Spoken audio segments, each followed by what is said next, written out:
vérité. Jacob pourra participer à la première édition grand public de Big Brother. Bienvenue à cette toute première saison de Big Brother Québec. Mais tout est faux. Tout est arrangé ici. Improvisez-nous ça. Jacob n'est pas un joueur de Big Brother. Il est plutôt la cible du plus gros prank de l'histoire du Québec. On est dans la maison des fous, là.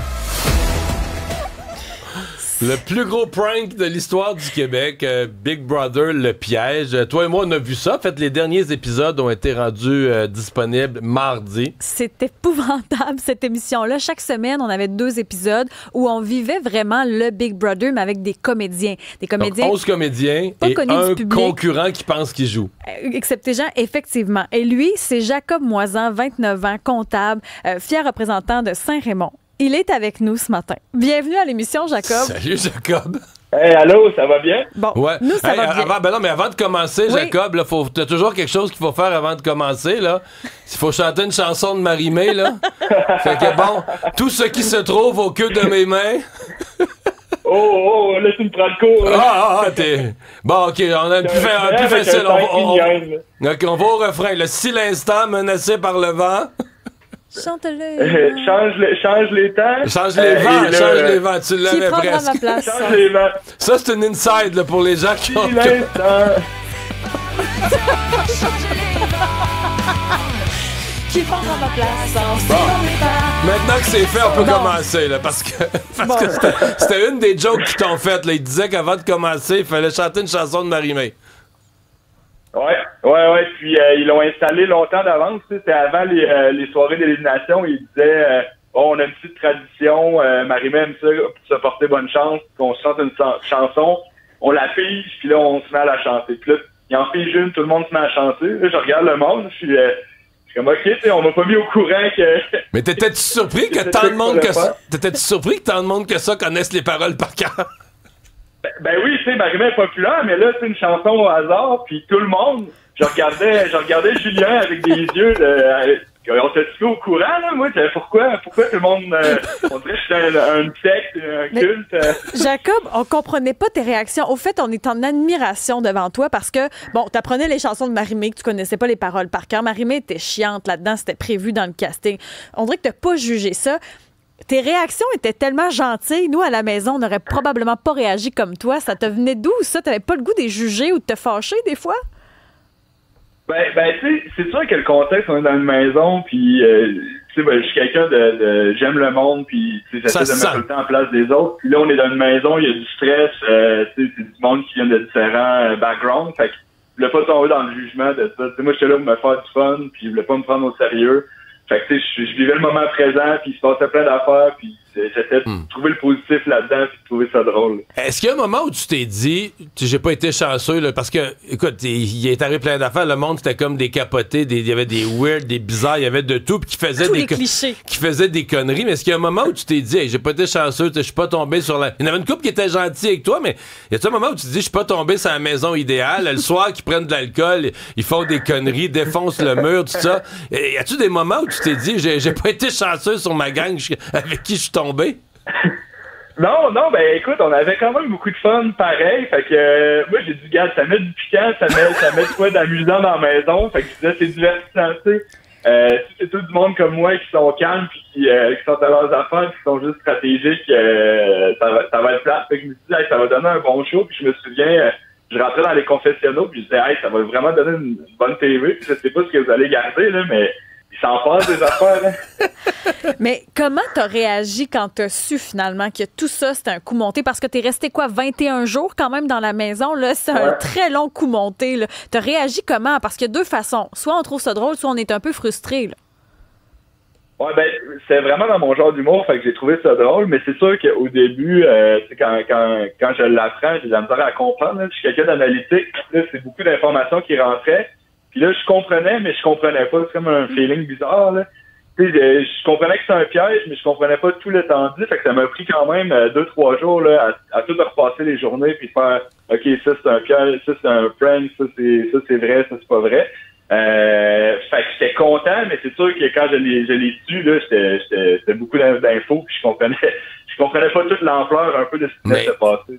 Il y a des affaires qui sont juste drôles, là. Tu sais, les gens qui jouent avec toi font des conneries, on regarde ta réaction. quand t'as vu les épisodes, je suppose que tu les as vus avant nous, ils ont dû te les montrer il y a un certain temps, là.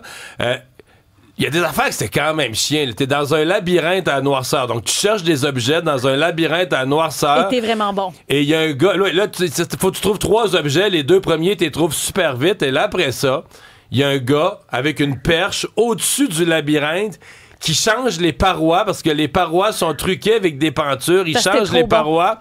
Fait que là, toi, t'essaies de te souvenir dans ta tête là, de la géométrie de tout ça, mais les murs changent de place pendant que tu te promènes. Quand tu l'as revu, t'es-tu venu en tête? As-tu dit, hey, c'est chiant, c'est écœurant de faire ça, non? Ben oui, mais j'ai trouvé ça vraiment drôle parce que je suis quelqu'un qui a beaucoup d'autodérision, puis je me prends pas au sérieux, fait que... Mais ça, c'était chien terrible, là. J'ai pas trouvé ça. Mais par après, j'ai dit, c'était vraiment un bon coup, puis je trouvais ça... J'ai écouté l'épisode, puis je trouvais ça drôle, là. Je me voyais, puis j'étais là... Moi qui tourne en rond pendant 10 minutes dans le même carré, parce que y a-tu une chose que t'as pas trouvé drôle en le revoyant, que tu t'es dit, ah ça, c'est plate, c'est con, c'est chien, j'ai pas bien réagi. Y a-tu une chose que t'as pas trouvé drôle? Non, ben tu sais, c'est sûr, le party, quand je l'ai vécu, ça, j'avais trouvé ça vraiment, c'est venu me chercher. Mais sais-tu qu'est-ce qui est drôle, Jacob? C'est que le lendemain, tu te sentais que t'étais le seul qui s'était bien comporté, t'as rien brisé, t'as réconcilié tout le monde, t'as arrêté les bagarres, puis le lendemain, tu t'excusais au maître du jeu, tu te sentais coupable. C'est cute! Ben, tu sais, j'ai un peu ça. Des fois, je me sens responsable du groupe. Puis, fait que là, c'était comme, bon, on l'a échappé collectivement. Fait que je le prenais un peu sur moi, là. C'est sûr que c'est ça. Fait que j'avais trouvé ça plus tard. Mais en écoutant l'épisode, ça donne de quoi de vraiment drôle, là. C'est drôle à se rouler à terre. Mario accroche sur le labyrinthe. Mais moi, le fait que tu as été le seul à manger de la slop, la boîte, tu goûtes la chenoute, alors que les autres peuvent se nourrir, ça, t'as pas trouvé ça chien? Moi, chez nous, j'en revenais pas, là. J'avoue qu'il reparlait de la slop, là, ça me rappelle des souvenirs de ça roule dans la bouche, là. Qu'est-ce que c'est? Parle-nous-en, là. On arrête là-dessus. Qu'est-ce que c'est? C'est quoi le goût? Comme un mélange de gruau avec une pâte, mais le goût, ça goûte à rien, mais c'est vraiment la texture qui est caoutchouteuse, fait que c'est long à manger. Tu peux pas juste prendre une bouchée puis l'avaler, ça roule dans la bouche, là, fait que... manger un bol, ça me prenait une demi-journée manger mon bol de ça. Mais t'avais pas faim? Non, c'était... Ah oui, ben là, j'avais vraiment faim, puis là, à la fin, là, tu sais, les derniers épisodes, je sentais aussi ma patience un peu diminuée, là, j'étais en gros déficit calorifique, puis ouais. Fait que, non, ça c'était rough, mais tu sais, je pense que ça donne un bon show, puis je me focus sur le positif, c'est dans mon genre d'humour, fait que je suis bon joueur, puis je le sens bien. Sauf que là, je veux dire, tu te promènes sur la rue, t'es reconnu, là, je veux dire, tu vas faire ton épicerie, t'es reconnu, t'es devenu de facto une personnalité publique, tu le sens-tu, tu le vis-tu bien? Oui, ben là, ça commence, là, fait que on dirait que je suis pas encore habitué toujours de me faire arrêter pis tout, mais j'essaie de prendre le temps puis de dire salut au monde, fait que tout le monde me croise, là, et c'est pas venu me dire bonjour, là, je suis pas social, là, même si des fois j'ai l'air concentré. Je m'attendais pas à ça, là, fait que c'est un peu de me préparer là-dedans, mais écoute, pour l'instant, ça va super bien. Tout le monde est gentil, là, j'ai tous des bons commentaires. T'es tellement smart avec le monde, t'es comme la bonté incarnée, là, j'ai rarement vu ça. Qu'est-ce que tu vas faire avec le 50 000? Parce qu'au final, on t'a donné, comme t'étais le seul joueur de l'aventure, c'est toi qui as remporté le 50 000. Qu'est-ce que tu vas faire avec l'argent? Ben là, je vais vous donner une réponse de comptable plate. Là. Je vais souvent l'investir dans mon CELI, REER, etc. Là. C'est pas plate. Ça plaît beaucoup. Notre collègue Alexandre saute dans le corridor. Là. Moi, je pense que tu as un lien de parenté avec Mario Dumont parce que vous êtes les deux très calmes, les calculs. Les gens te présentaient. T'aimes les maths comme moi. Ça, là, quand tu faisais. Ouais. Mais ça aussi, c'était drôle. Là. Quand ils se mettent à casser des carottes pour t'aider à compter les fractions. Non, ça, j'étais comme là, arrêtez ça tout de suite, là. Ça marchera pas, là. Mais tu restes calme, l'émotion prend pas le dessus, t'es bon en calcul mental, même si le monde vient de te gosser. Je vois entre vous deux plusieurs points en commun. C'est pour ça que j'ai aimé. Là. Non, Jacob, je me suis quand même posé une question. Qu'est-ce que tu as dit à tes proches? Je sais pas, tu connais pas ta vie, parents, conjoints, amis, proches. Là, tu reviens. Puis là, toi, est-ce que tu leur dis que c'était pas une vraie émission, c'était un piège? Est-ce que... là, après ça, eux voient l'annonce. Qu'est-ce que tu as dit à tes proches sur ce qui s'était passé? Ouais, ben, tu sais, il y avait pas beaucoup de monde qui savait que j'étais parti faire une télé-réalité. Fait que mes parents, je leur avais dit que je faisais le Big Brother Québec normal, comme moi, je pensais le faire. Fait que quand je suis revenu, je leur ai gardé la surprise. Fait que j'ai juste dit, j'ai été éliminé. T'as été éliminé, OK. T'as gardé ça tel quel, OK. Puis, ouais, puis là, je suis resté quand même vague. J'ai dit, tu sais, je vais attendre que les épisodes sortent pour vous montrer qu'est-ce qui s'est passé. Et eux, qu'est-ce qu'ils disent de ça? Tu trouves ça drôle? Je leur annonçais un peu, je pense, une journée avant la sortie, là, l'annonce. Je trouve que non, c'est un piège, puis j'ai gagné le 50 000. Mais eux, ils trouvaient-tu ça drôle? Parce que toi, tu sembles bien réagir, mais tes proches pourraient mal réagir, dire, je sais pas, moi, notre ami, notre fils, notre frère, notre soeur s'est fait pogner dans une patente. Est-ce qu'il y en a qui réagissent moins bien? Honnêtement, c'est sûr, moi, je rassure le monde. Je pense que quand ils me voient content puis bien là-dedans, je pense que ça rassure beaucoup mes proches.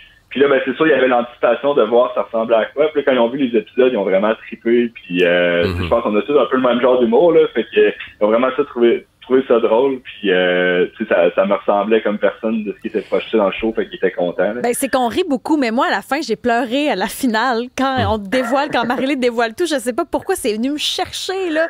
T'es tellement une bonne personne. Là, la seule chose qu'on attend maintenant, c'est quand tu vas être prêt pour on va acheter des billets pour ton spectacle de Marie-Mé. Maintenant que tu connais toutes les paroles, ça serait un peu de pratique, là, mais ça serait gaspillé de pas nous donner, ça serait gaspillé de pas donner un concert. Elle a une nouvelle menace. Hey, salut Jacob. Merci d'avoir été là. Salut.